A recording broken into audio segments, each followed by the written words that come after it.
Here's a quick video to walk you through the office hours schedule that the entrepreneurial leadership team devised in Rhonda for Unit 3. So we realized in Unit 3 that we needed to have mandatory office hours based on the demands of the curriculum, but also that we wanted to ensure that we assigned slots to students rather than have them come in their peer groups at any random time. The reason for that was to maximize productivity.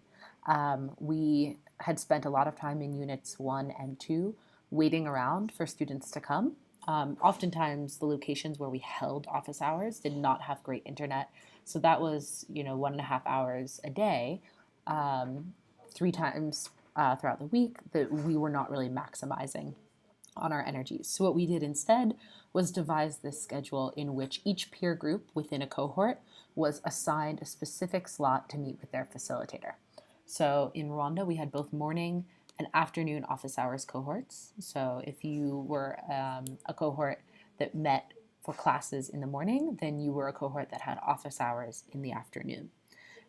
So we can take a look at the example for cohort A10's office hours. So here you have every peer group, and we simply randomized which peer group went in which order, because we got complaints that if we simply went groups A through G, then every week group A, if they were running late, would sort of miss out, and group G, if people were running over time, would also get their time cut short.